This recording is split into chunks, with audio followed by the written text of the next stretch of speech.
Hello. First of all, today I'm going to be doing something a little bit differently. If you could let me know whether or not you like it, that would really be a big help, because maybe you don't, and it's totally fine. But if you don't like it, please leave a comment. Say, Grant, stick to the regular book reviews. We like that. On the other hand, if you do like it and you'd like to see me do it more often, please tell me that. Okay? Let's begin. So in my last video, I talked about the list, and I've talked about the list many times. People have asked me, what list? There is a link below to the Modern Library's greatest 100 English written novels of the 20th century. So when this list first came out, I was amazed that I had only read 16 of them. My ego was in despair. So while I was living in Budapest, I decided that I was going to really make a strong effort to read as many of these books as I can. Now, it was nearly impossible to find any English books, so when I went back to Ontario to visit my family, I would just load up my suitcase with novels. And today I want to talk about the last 5 on the list. So number 100, the last on the list, The Magnificent Ambersons by the wonderfully named Booth Tarkington. So The Magnificent Ambersons was published in 1918. Wow, a completely different world. The story is fairly a simple one. There is a very, very wealthy family who are the cornerstone of the small but growing city where they live, and they have been getting the respect, perhaps the grudging respect, of all of the citizens for generations, because they are simply the richest family around.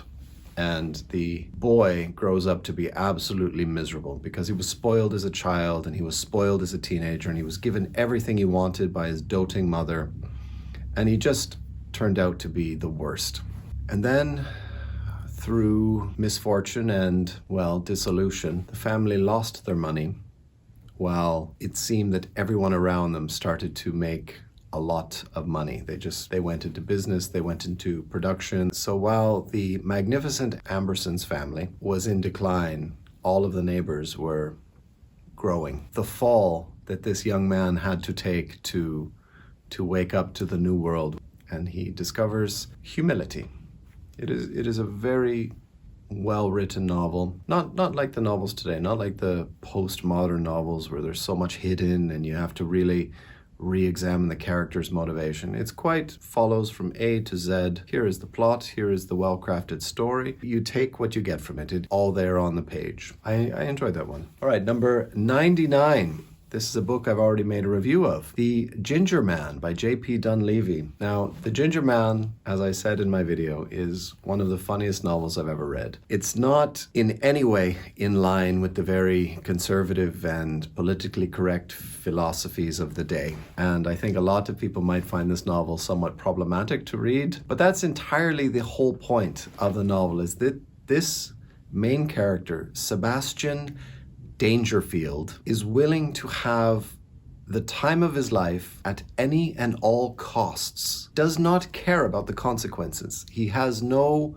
conscience to speak of. Lying, cheating, stealing, anything at all, he is prepared to do so that he has a good time. That is morally reprehensible. The amazing thing about it is, not all of you, but some of you, will be cheering for him. In all of his criminal, morally reprehensible behavior, you'll be cheering for Sebastian. You will hope he will be able to squirm his way out of his latest predicament. That's the magic of The Ginger Man, and it's not going to be to everyone's taste, that is for sure. It is an old style kind of anything goes comedy, but there is something in it where we do hope that this horrible character gets away with it. Number 98.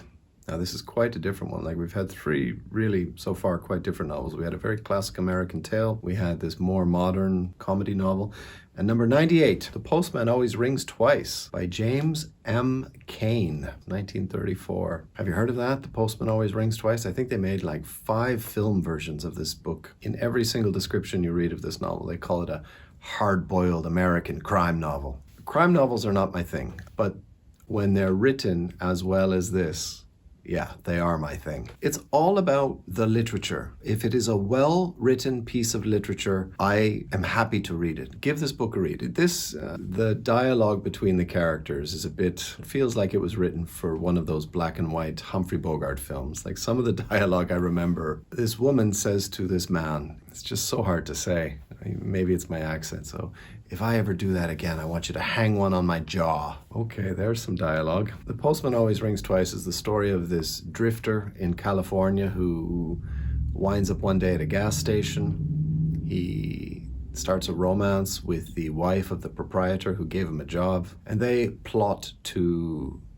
do away with him so that they can be together. I don't want to give too much away, even though there are so many films that have been made of it. It's what happens next when they attempt to go through with their devious plot. It turns into this very sticky psychological drama. Yeah, I mean, you get some very dirty behavior, not physical behavior, but just these characters are scumbags. That's what makes it such a well-written novel, is the enjoyment you get out of these horrible people planning to murder her husband, his boss. Number 97. Oh, this is one book that I actually do have. This book is the most interesting one on the list today. The Sheltering Sky by Paul Bowles. Maybe out of all of the books on the top 100 list, this might be one of the strangest. I don't even know how to describe it to you. There's this couple, they are in Africa, maybe Algiers. A lot of very strange things happen. And I really like this book. Like, please don't get me wrong. I enjoyed this book quite a lot, and I enjoyed it because it was very strange. Like, it was a novel that was unlike anything else I had ever read. This question, like, what is happening in this novel? So usually when I enjoy a novel, I remember it fairly well, I suppose. But this one I can't. This one is really very vague in my memory, but I have to say that it is one of the most interesting novels I've ever read. And if you're interested, Paul Bowles, quite a strange one. There's some very good documentaries on YouTube about his life. He was a very talented musician. He went to Paris with all those other American expatriates, and he went to Gertrude Stein's, and she said to him, she said, "No, Paris is not for you. Paris is not your kind of a town. You should go to Algiers, you should go to Morocco." And he did.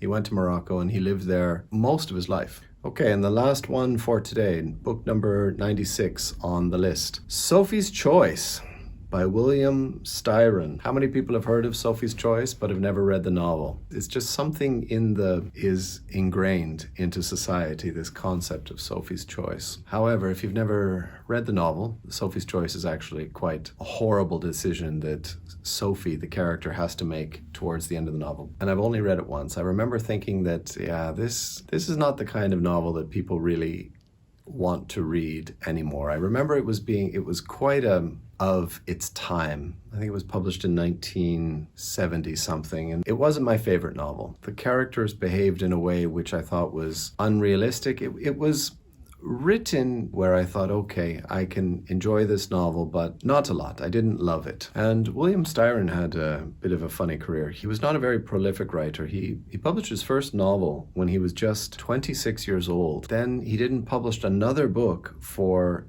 16 years after that. Bursts onto the scene at 26, a very young age for a novelist. And the next novel comes when he's 42 years old. That novel I did read. That novel is called The True Confessions of Nat Turner. Or maybe it's just The Confessions of Nat Turner. That also was very well received until people discovered that the author was not black. He was actually white. And then people turned against him. They said, a white person shouldn't be writing this story. You can make up your own mind if it is justified or unjustified to persecute him on that regard.